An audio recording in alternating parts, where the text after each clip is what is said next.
ஒரு வழியா நம்ம மஸ்கட் வந்து ரீச் ஆயிட்டோம். வியூ பாருங்க எவ்வளோ அழகா இருக்குதுன்னு. வந்து இறங்குனதுமே வந்து ஏர்போர்ட் அவ்வளோ அழகா இருந்தது.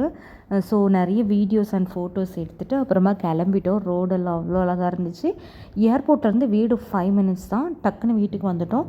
அன்னைக்கு ஃபுல்லாக சமைக்க முடியாது. ஏன்னா கிச்சன் செட் பண்ணால் தான் சமைக்க முடியுங்கிறதுனால செம்ம பசிலையும் வேறு இருந்தோம். ஸோ ஹோட்டல்லே ஆர்டர் பண்ணியாச்சு.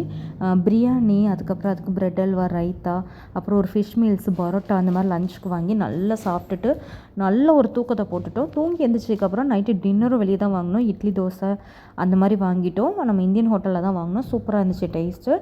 நல்லா சாப்பிட்டுட்டு நைட்டும் நல்லா ரெஸ்ட்டை போட்டுட்டோம். நெக்ஸ்ட் டேயில் இருந்தாவது சமைக்க ட்ரை பண்ணணும். கிச்சன் எல்லாம் செட் பண்ணணும். மீண்டும் அடுத்த வீடியோவில் உங்களை பார்க்குறேன். அது வரைக்கும் பாய். எங்கள் வீடியோவை நீங்கள் ஃபஸ்ட் டைம் பார்க்குறீங்கன்னா ப்ளீஸ் சப்ஸ்கிரைப் பண்ணிவிட்டு பாருங்கள். பாய். அப்படியே சப்ஸ்கிரைப் பட்டன் சீக்கிரமாக அனுப்பி விட்டுருங்க.